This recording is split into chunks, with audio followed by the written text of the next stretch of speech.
Good morning everybody, welcome to Diksha online classes. देखिए भाई, हम टेंस के बारे में बातचीत कर रहे थे और टेंस के हमने काफ़ी सारी चीज़ समझने के बाद सेंटेंस पे आए थे और सेंटेंस में हम दो सेंटेंस पिछले वीडियो में कर चुके हैं, जैसे अफर्मेटिव सेंटेंस और नेगेटिव सेंटेंस की मैं आपको पहचान और इसके फॉर्मूला बता चुका था। ठीक है बेटा, तो आज हम तीसरे सेंटेंस के बारे में बात करेंगे। तीसरा सेंटेंस है हमारा इंट्रोगेटिव सेंटेंस।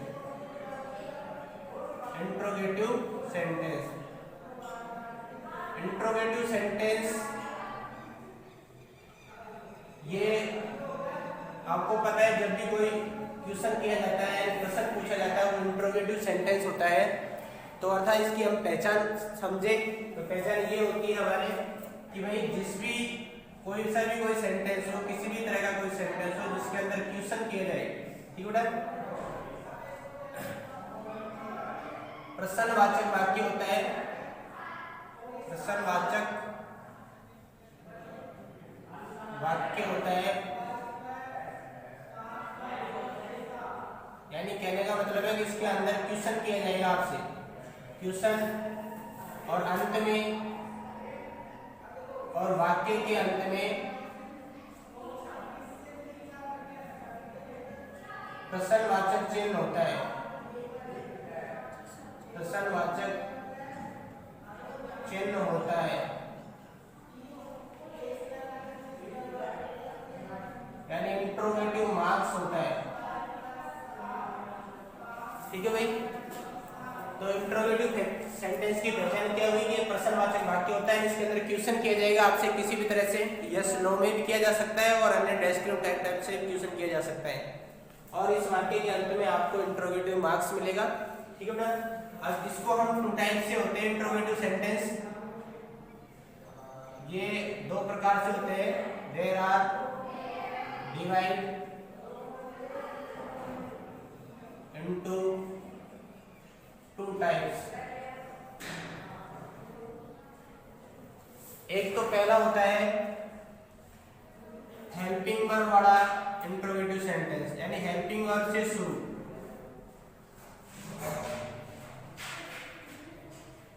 जो वाक्य हेल्पिंग वर्ब से शुरू होगा वो भी इंट्रोगेटिव सेंटेंस होता है। अब आपसे हिंदी में पूछा जाए कि भाई कौन सा ऐसा सेंटेंस होता है जो हेल्पिंग वर्ब वाला होता है, ठीक है बेटा, तो देखिए हिंदी वाक्य में तो, यानी हिंदी जो वाक्य होता है, हिंदी वाक्य में वह वाक्य इंट्रोगेटिव होता है, वह वाक्य इंट्रोगेटिव होता है, वह वाक्य इंट्रोगेटिव होता है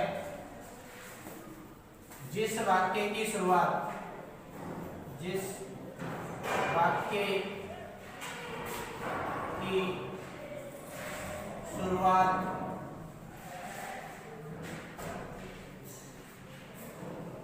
क्या से हो, जिस वाक्य की शुरुआत क्या से हो वो हिंदी में इंट्रोगेटिव सेंटेंस यानी हेल्पिंग वर्ब से शुरू होने वाला होता है। जैसे हम हिंदी में इसको समझे तो एग्जाम्पल के तौर पे अगर हम इसको समझे तो क्या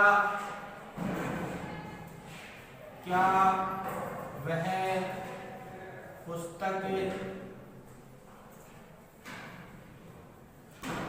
पढ़ता है, क्या वह पुस्तक पढ़ता है, ठीक है। तो ये इंट्रोगेटिव सेंटेंस हो गया, यानी इंट्रोगेटिव सेंटेंस में हेल्पिंग वर्ब वाला किस तरह से हुआ कि जिस वाक्य की शुरुआत किससे हो, क्या से हो, वो हेल्पिंग वर्ब वाला होता है इंट्रोगेटिव सेंटेंस में, ठीक है। दूसरा जो सेंटेंस होता है वो होता है WH वर्ड से, WH वर्ड से, WH वर्ड से शुरू। अब हेल्पिंग वर्ब वाले में आपने समझा होगा कि भाई हेल्पिंग वर्ब वाला जो हिंदी का सेंटेंस है वो तो क्या से शुरू होता है, तो इंग्लिश का सेंटेंस हेल्पिंग वर्ब से शुरू होगा। हेल्पिंग वर्ब जो भी टेंस के अंदर हम करवा चुके हैं आपको पहले से, तो किसी भी हेल्पिंग वर्ब से जो वाक्य शुरू होगा वो हेल्पिंग वर्ब वाला हो गया। अब देखो WH वर्ड वाला क्या होता है, WH वर्ड में जो प्रश्नसूचक शब्द होता है, प्रश्नसूचक जो शब्द होता है, सूचक शब्द प्रश्नसूचक शब्द हिंदी वाक्य में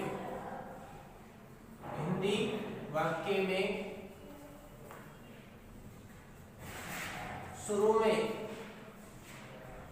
न होकर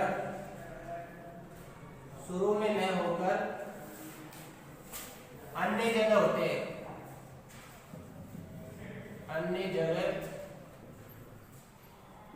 हैं, अगर शुरू में प्रश्नसूचक शब्द में शुरू में यानी क्या होगा तो वो तो हेल्पिंग वर्ड हो गया, लेकिन अगर इसके अलावा अन्य कोई जगह होता है, जैसे इसी वाक्य को लिखे कि क्या वह पुस्तक पढ़ता है, अगर इसको हम ऐसे लिख दें जैसे एग्जांपल के तौर पे, जैसे वह क्या पढ़ता है, तो ये WH वर्ड बड़ा हो गया कि वह क्या पढ़ता है, समझिए बेटा, वह क्या पढ़ता है WH वर्ड वाला सेंटेंस हो गया, जबकि क्या वह पुस्तक पढ़ता है हेल्पिंग वर्ड वाला सेंटेंस हो गया। ये तो होगी इनकी पहचान, ठीक है भाई, इनकी पहचान आप लिख लेना अपनी नोटबुक में। इसके बाद हम इसके फॉर्मूला पढ़ते हैं, तो फॉर्मूला के लिए मैं इसको अरेंज कर देता हूँ।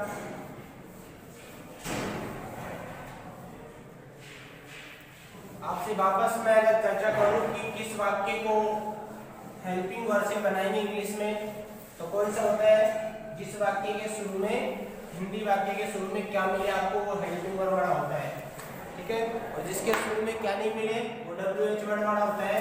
अब इसके फॉर्मूला देखिए क्या होते हैं,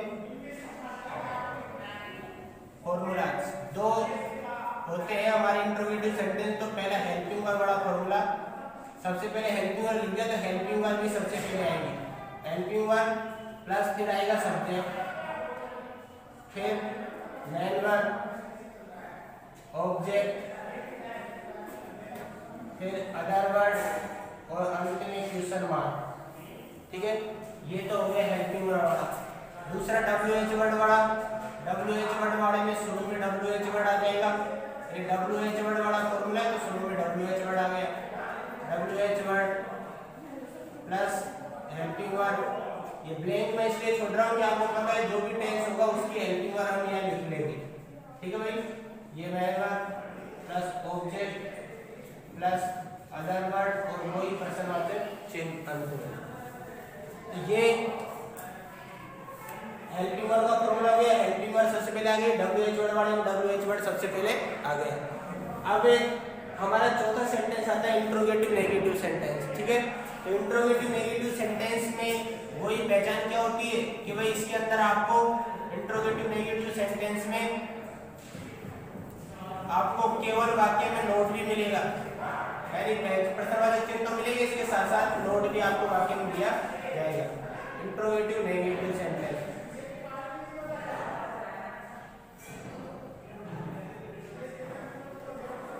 तो इसकी पहचान में हम कह सकते हैं कि भाई वाक्य में प्रश्न तो पूछा जाएगा, उसके साथ उसको मना भी किया जाएगा, ठीक है, यानी प्रश्नवाचक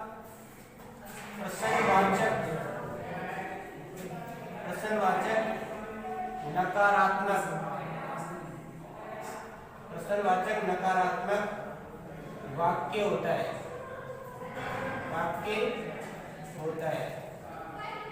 और अन्य जो भी पहचान है वो इंट्रोगेटिव तरह की हो गई इसकी भी, ठीक है, यानी जो भी इसमें प्रश्न पूछा जाएगा, यानी क्या से शुरू होगा, WH वर्ड वाला दो तरह से क्वेश्चन इसमें बनेगी इसमें। अब इसके फॉर्मूला में क्या करेंगे, जो डायरेक्ट फॉर्मूला लिख लेते हैं हम, पहचान तो से उसी की तरह हुई। पहला अगर हेल्पिंग वर्ड वाला फॉर्मूला लिखते हैं तो हेल्पिंग वर्ड वाला फॉर्मूले में वही सबसे पहले helping word plus subject plus not आ जाएगा नेगेटिव करना इसलिए, plus main word, object, other word और प्रश्नवाचक चिन्ह। दूसरा WH वर्ड वाले फॉर्मूले में देखो, सबसे पहले WH वर्ड आ जाएगा plus helping word plus subject, note plus main word, object plus other word और वही प्रश्नवाचक चिन्ह। तो यानी आपने क्या समझा इसमें कि कि हमें केवल हेल्पिंग वर्ब का फॉर्मूला याद करना होगा, उसके बाद WH वर्ड का फॉर्मूला तो अपने आप तैयार हो जाएगा। इसी फॉर्मूले का केवल WH वर्ड ही तो लिखना है, बाकी बस वो का वही है। नेगेटिव वाले सेंटेंस में थर्ड स्थान पर आपको नोट लगाना है, ठीक है। फोर्थ वाले में WH वर्ड को काउंट करते हो तो फोर्थ पे लगाना है, और अगर नहीं काउंट करते हो तो वही थर्ड पे हो जाएगा, ठीक है भैया। तो आपके जो सेंटेंस थे हमारे 4 प्रकार के, चारों प्रकार के सेंटेंस के हमने फॉर्मूले पढ़ लिए, यानी फॉर्मूला आपको लिखा दिए गए हैं। अब इनके जो भी वाक्य पढ़ेंगे वो वाक्य के बारे में अगले वीडियो में हम चर्चा करेंगे। अब से पहले जिस भी स्टूडेंट को आगे की चीज़ सीखने के लिए अब तक के जितने भी वीडियो को ध्यान से देखिए, उनको जो सबकी चीज़ें लिखाई गई इनके अंदर उनको सबको आप लर्न करें। Helping verb, main verb, Hindi में पहचान, अतः हिंदी वाक्य बनाने के लिए हेल्पिंग वर्ब, मेन वर्ब और हिंदी में पहचान, ये 3 चीज़ आपको लर्न होनी चाहिए। ये सब चीज़ें आपको लर्न होगी तभी आगे के आप वाक्य बना पाएंगे। और ये फॉर्मूला जो भी है इनको आप लिख लेंगे। हमने चारों सेंटेंस के पहचान प्लस इनके फॉर्मूला आपको लिखा दिए गए हैं, ठीक है भाई। आप सब इनको देखेंगे, वीडियो को देखकर आराम से अपनी नोटबुक राइट कर लेंगे। जो कोई दिक्कत है आप कमेंट बॉक्स में लिख देना, इसको आपका सॉल्व कर दिया जाएगा। ओके भाई।